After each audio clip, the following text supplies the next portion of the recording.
Hey there, I'm finally doing a Finback review. Got my hands on Finback's Visible Spectrum, a mango IPA, just as India Pale Ale with mango. It also uses Citra, Eldorado, and Falconer's Flight as the dry hops. 6.2% alcohol. This was canned exactly a week ago. And it's supposed to be pretty good. They've brewed this one at least one time before, and it sounds really good to me. I haven't had any fruit beers from Finback before, but I've had a whole bunch of their different IPAs, just kind of tastes of them, and people would share them. But now Finback's getting a little bit more available in the Boston area, though it sells out very quickly. I really loved their Smooth Beats Miami, which was a collaboration IPA with Jay Wakefield from Florida, who does all the fruity flavored beers. And that one used coconut. It was really awesome. And I've had some good mango IPAs, some not so great ones. This has a very nice color. Seems like these mango ones really amp up the haziness. This is even hazier than most Finback beers, I feel like. It hasn't had like any time to settle. I didn't let it sit in my fridge very long at all. It just got to the liquor store where I bought it today. Has a pretty nice head there. Really, really pale. It's got a creamy mango aroma, very fruit forward. A little bit of passion fruit, smells just barely tart.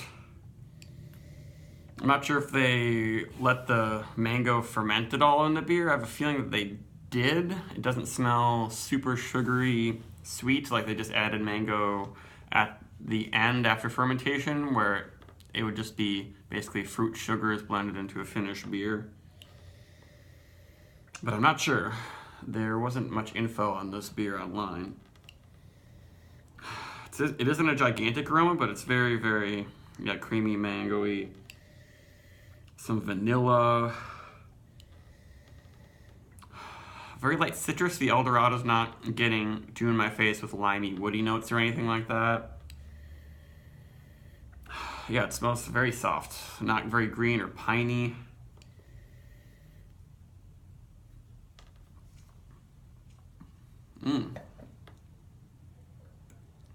Yeah, it's not very sweet.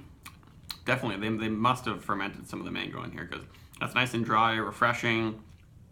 It's got a little bit of a chalky feel, just a teeny bit.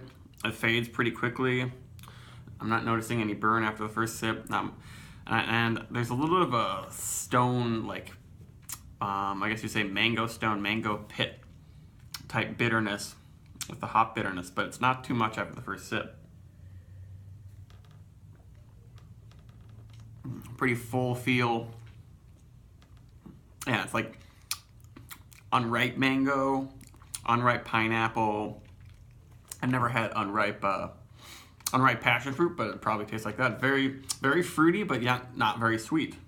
And that's cool. When a brewery can do that with a beer, I'm really impressed, because with a lot of the hazy, juicy IPAs, a lot of brewers do really low bitterness and amp up the sweetness to bring out the fruitier notes, but this one's doing that without having too much or too much sugar or too low bitterness. It's definitely got a really nice dry finish. And we're a 6.2% alcohol beer. It's got a pretty full mouthfeel thanks to all the haziness, definitely.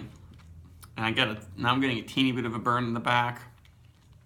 But there's some sweetness building up. It's still like a creamsicle. Very orange cream, mango and cream and all that stuff. Slight vanilla, very sweet spices are coming out of the hops, but no greenness. I'm not really noticing. Oh, maybe there's just a touch of a menthol-y type thing. But it's very, very subtle. I like this beer quite a bit.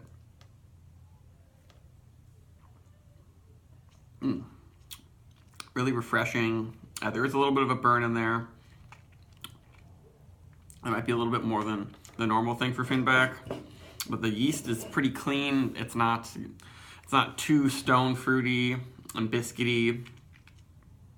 Yeah, this is another Bissell Trillium like beer from Finback, but without a lot of that chalky burn astringency that you get from some Trillium beers, and it's not too sweet.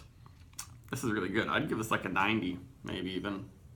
It's really to my taste. So I like these IPAs that aren't super huge and sweet nor bitter, but get across a lot of interesting fruity flavors, and that's what this one's doing.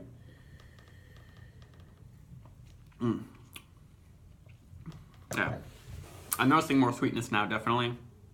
I'm getting more sweetness on the front of the tongue, and then more kind of bitterness on the back of the throat. But I'm not getting boozy burn at all. There's no weird, unhappy yeast smells. There are there's no ethanol-y nail polish remover and stuff going on. This is a really, really well-made beer. They know what they're doing with mango in an IPA, because there can be trouble, I think, if you don't know exactly what parts of the mango to use, when to throw it in the fermenter. I wonder if this batch is even better than maybe the first couple batches they ever did, but this is great. If you can get this one, yeah, definitely give it a try.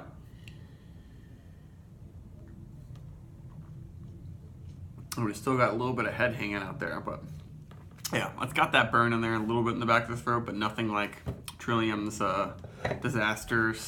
slightly disastrous Mango Double IPA Never and Again that I've mentioned before. But this is a winner. So yeah, 90 bags of popcorn.